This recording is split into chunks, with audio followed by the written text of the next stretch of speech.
Hey everyone, welcome back to my channel. This is going to be a general love and relationship reading for the sign of Libra.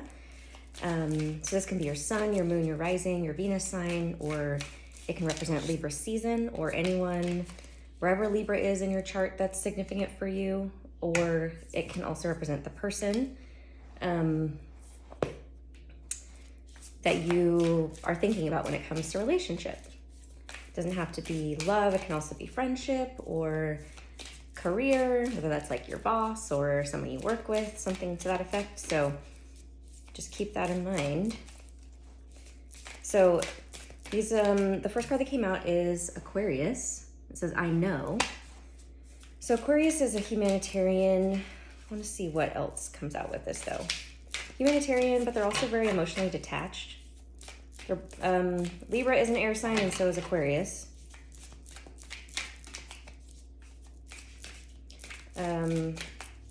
Aquarius is definitely more focused on like the masses.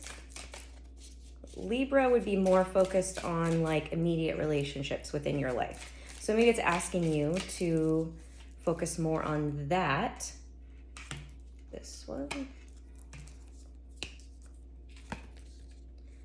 Part of fortune, increase. Ooh. Actually, I haven't pulled this card, so I'm going to read it. I might look up Aquarius as well, just to see if there's anything significant that comes through. Let's see. Fortune favors the brave.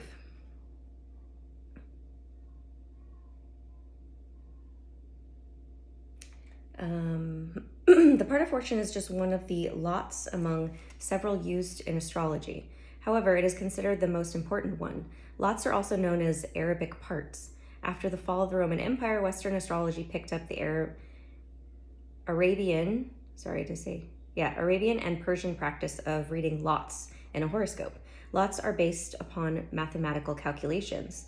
The distance between 2 points, with the degree of the rising sign, your ascendant sign, added.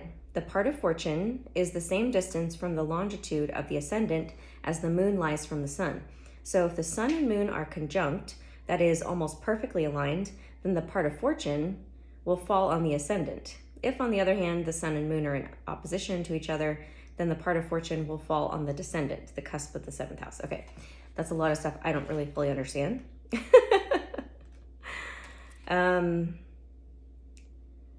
So Aquarius, they can be eccentric. They're known as sometimes the aliens of the zodiac. They're ruled by Saturn, I believe. Is it Saturn or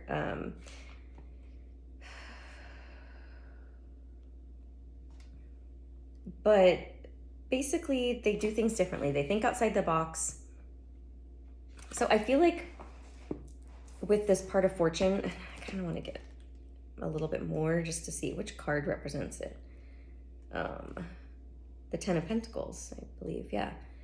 Okay, so in order to create what you want, basically, is what I'm hearing, is you're gonna have to think outside the box. You can't do things based on what's only serving self. You have to do things like come at it from a place, and I feel like you're going to be a lot more fortunate or abundant or prosperous when you focus on how what you want to do also impacts the humanity as a whole, or like the world at large. And it can also represent anything public. So maybe you're meant to do something, or somebody's meant to do something when it comes to a large group of people. Like you're supposed to impact the world in some way. Oh my God. But again, I feel you're not going to be able to do it if you're just focused on yourself and what you want. I'm really getting that. And how it's like you have to think larger than just your immediate circle. You got to see how what you're doing is impacting, and especially if maybe you want to make an impact in a larger, like humanitarian way, like a larger group of people, but you're maybe not sure how. We'll see if love comes up, but right now it seems like career or just like what you're trying to create in your life in general. Let's see what comes out. That one. Temperance, which is Sagittarius energy, but that's balance, emotional alchemy. Well, you have to be very clear about what it is that you want. Or what it is well, that's not what it is. You have to be very clear about where you're coming from. Where your desires are coming from. Is it coming from a self-serving place, or is it coming from something you know can support other people? You really have to, I'm feeling like there's some kind of healing or like balance that's needing to occur in terms of like the emotions that are coming up for you when it comes to this type of energy. Like the part of fortune, it says, is the tarot equivalent is the Ten of Pentacles. The Ten of Pentacles is happy home life, having everything in the physical world, which means like a house, a home, your family there with you, surrounding you, and then also money and career. So like stability in that. It's having everything in the physical world. I can't remember what my point was. But there's something like that you need to alchemize, you need to look at, sit and balance when it comes to emotions that are coming up around wanting to create that in your life and how you're going to do that. And it's asking you to tap into, like, I feel like this Aquarius energy, which is thinking outside the box, not caring, like being a rebel, not caring what other people think about you, don't follow the rules. And then we have the Queen of Swords, which is you, right? It's like, it could also be Aquarius because you're both air signs. If this, it's a feminine energy, but I'm assuming that most people who watch this are feminines, possibly. Could be wrong. But the Knight of Cups. I don't know if I showed you Aquarius or Temperance. And then we have the Knight of Cups, which is taking action towards something that's emotionally fulfilling for you, or like an act of love, it's asking you to soften a little bit too. Again, because I feel like there's this element of protection around, like, which is why you don't like, which is maybe why you focus more on self and like immediate relationships, is like you want to protect yourself in some way. There's a fear that's possibly coming up around,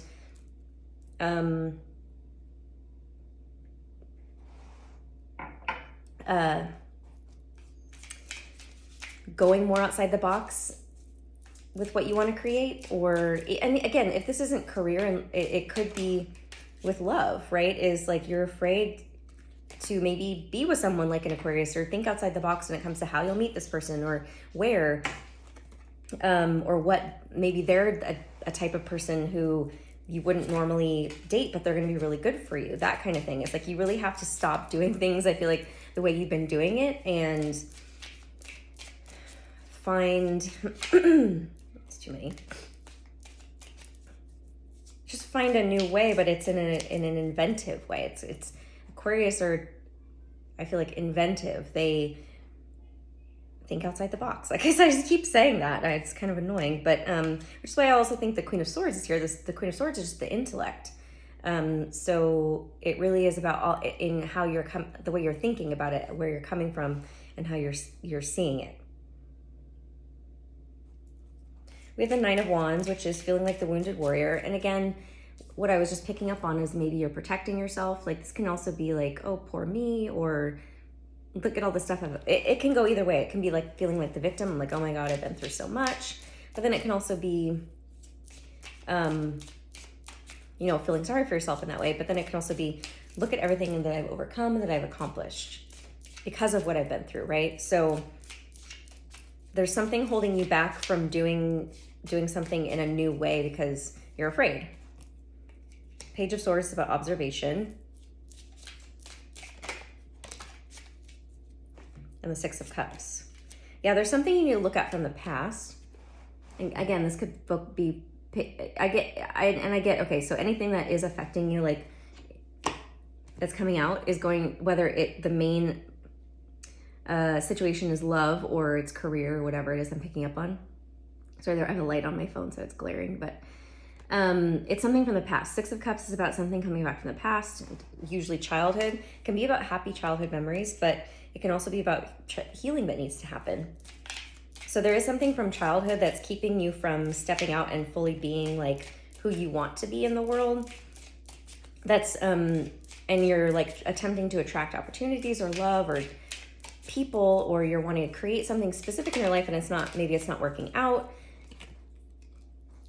because it's asking you to look at how you hold yourself back from doing and saying and being what you really want to do. And I get this, maybe the protection thing I was picking up on was like you feel like you have to protect people around you, or you're afraid to trigger people, or you're afraid to stand out in some way, and that is a shadow that's a kind of blocking you from being fully expressed and creating what it is you really want to create. So we have the Three of Wands, which is waiting for your ships to come in. You put out your intentions and you're waiting for something back. I feel like you're waiting for a sign. You're asking for guidance. And this is your guidance. But let's see how the guidance can come through for you. The Hanged Man. You're gonna have to see something from a completely different perspective. Again, you're gonna have to do something completely different than what you have done before. And I don't know if it's like you are not willing to, or you're just afraid, or I kind of get you're being stubborn and not listening to that guidance.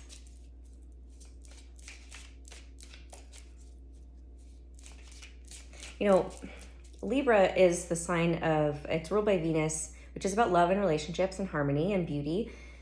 However, it's also a very,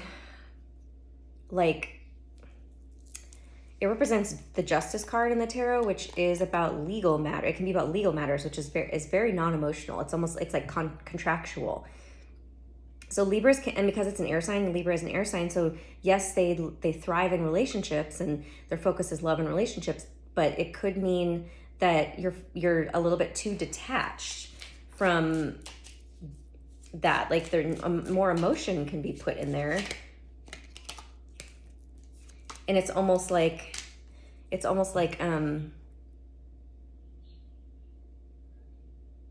again, there's no the love is missing a little bit. It's more contractual, it's more legal than it is and maybe that's where you're coming at, that you're using your mind more so than your heart. And I think that's where it's coming from too, when you're trying to create, right? You're trying to think. You're not necessarily feeling like, well, how is what I'm trying to do going to impact people, everyone at large? Or you're not. There's an element missing to your manifestation, which is using your heart and tapping into your heart, and also like humanity, you're being more empathetic. I think is being called for. Because then the last card we have is the Ace of Cups, which is about a new beginning in love, or it's about self-love, filling your own cup. Like, are you really operating from this place of loving yourself, or is it coming from fear and scarcity? It's kind of all over the place, but I hope this is making sense. Also, it's a new opportunity, new beginning. So it's like after you see something from a completely different perspective, you stop, you pause, you're like, okay, like you look at what maybe healing needs to happen from the past. You see something from a new perspective because of it. That's when the new opportunity comes in. And it's going to be one where you're feeling, whether it's love or it's career, it's you feel emotionally tied, emotionally connected to it. So I get just like an affirmation, a card.